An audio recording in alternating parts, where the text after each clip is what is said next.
Hi, it's Nick Shell, the internet receding hairline guy, recording this from some secret underground location.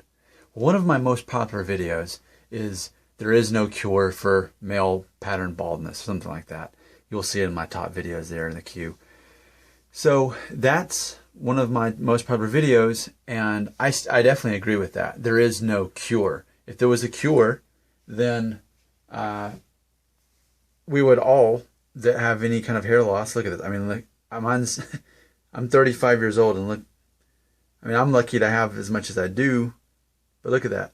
That's my hair. So, with that being said, if there was a cure for that and it was just so obvious and it was so great, we wouldn't be watching these videos. We wouldn't be having these conversations.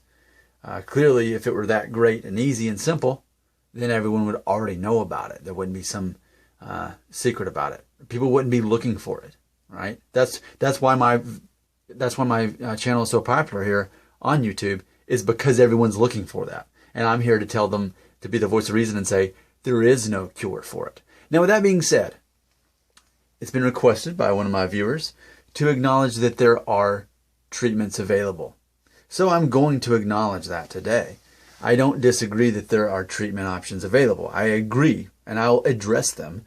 And then we're going to talk about why I don't talk about them, that I stand behind my statement that there is no cure for baldness for men. So let's talk about the treatments, what I'm aware of. And this is nothing exhaustive. I'm not going to go through every single one, but I'm going to go through the major ones I'm aware of, only to prove my point that there's no cure. Now, so one option is you can get, I guess I forget what it's called, but it's something about tattoo pigment or something. So basically, what they would do is from my understanding, is they tattoo little black dots to make it look like you've shaved your head. So with this option, you have to actually keep your head shaved all the time. All the time you've got a shaved head, but then the tattoo makes it look like you've got a buzz cut like at a number 1. So that's one option. Now imagine that you're my age and you do that, and at age 35, your hairline only gets worse. Here, I should just leave that off really for this, shouldn't I? So you just, now I'm 50, and now my hair's back here, and now I'm 60, and now my hair's back. So you're just constantly having to keep your head shaved so that it looks like you've got a buzz cut. But by the time you're 60, you're not going to have the same color hair anyway. You're going to have, it's going to be white. And so how weird would it be that you're 65 years old, and it'd be very obvious, I think, that something's unnatural there. So to me, that's not an option.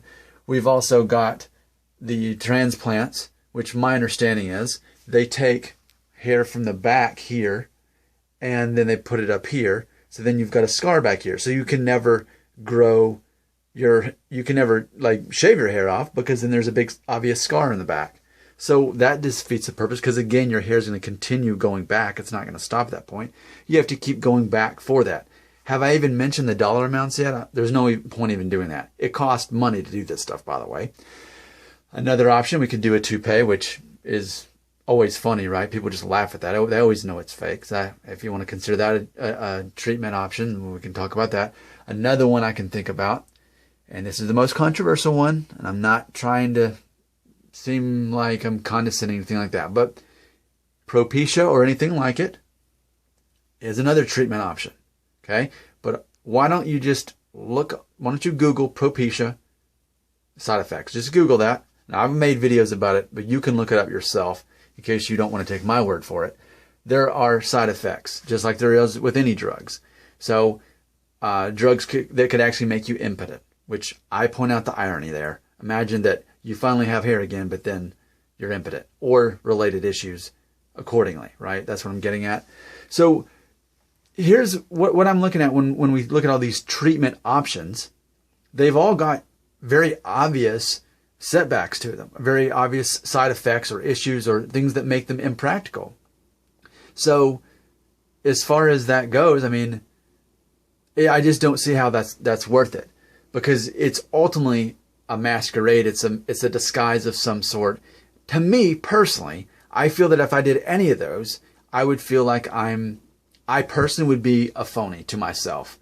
The most obvious would be the toupee. If you're wearing a toupee, then you're not fooling anyone, A, and it doesn't look natural, and But I can almost say that with all of these things. It ultimately isn't going to truly look natural, especially as you get older. If you are 60 years old and you have what evidently looks like the hairline of a 25-year-old, it's not going to be normal. So ultimately, I think society would figure out what's going on with you and think, oh yeah, that guy, he has some kind of treatment that he does to keep his hair that way.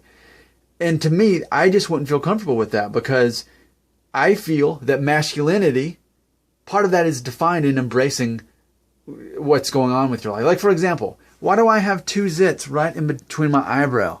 I have no idea, but I do, right? So, I mean, what can I do about that?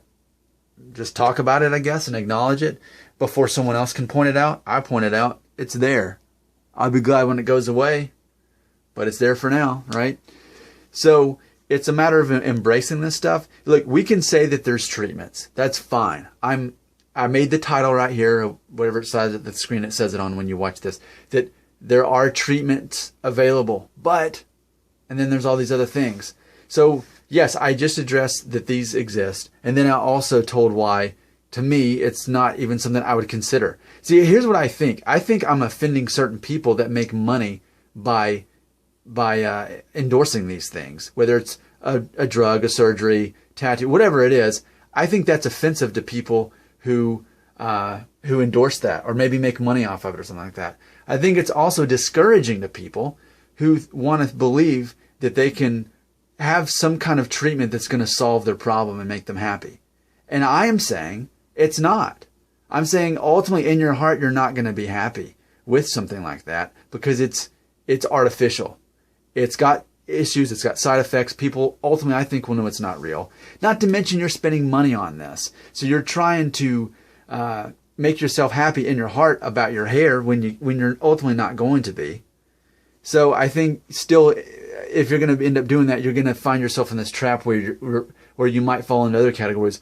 Well, what else can I do to look younger, to look more attractive? Instead of just embracing the reality that, hey, sometimes you get zits and then you just start losing your hair and it's just a race against the clock. I mean, that you ultimately lose. So it's now on record that I addressed that there definitely are options for hair loss. You can go out there and you can do them. You can also Google the side effects. And then you can also consider that ultimately, is that really going to make you happy? Is that really going to get you what you want in life? I already know the answer is no. I mean, I can speak personally. I can't speak for you, but I can speak for me and say, you know, I've had so much confidence in myself the moment I started embracing this. And again, I think that's a very masculine trait, to acknowledge that, hey, this is happening to me like it is most men, and I'm not trying to hide it. So if you want to find treatment options, look them up. And I'm definitely not going to stop you. But what I am going to do is just be a little bit of a voice of reason and saying, there's a reason why they're not a cure. It's a treatment option, but it's not a cure. It doesn't take care of the problem. You don't magically just start growing your hair back because you take a pill or oil or whatever it is. That would be a cure. There's no cure. There's treatment options, and they're completely different. So I hope you found this to be helpful, and I hope it's very clear what I'm trying to say in this video.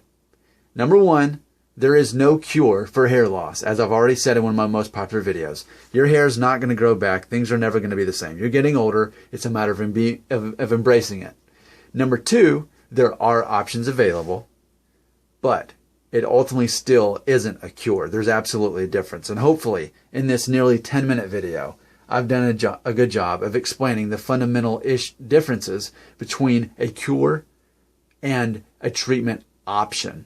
So there's something to think about. I'm being honest and direct. I'm not selling anybody any kind of product.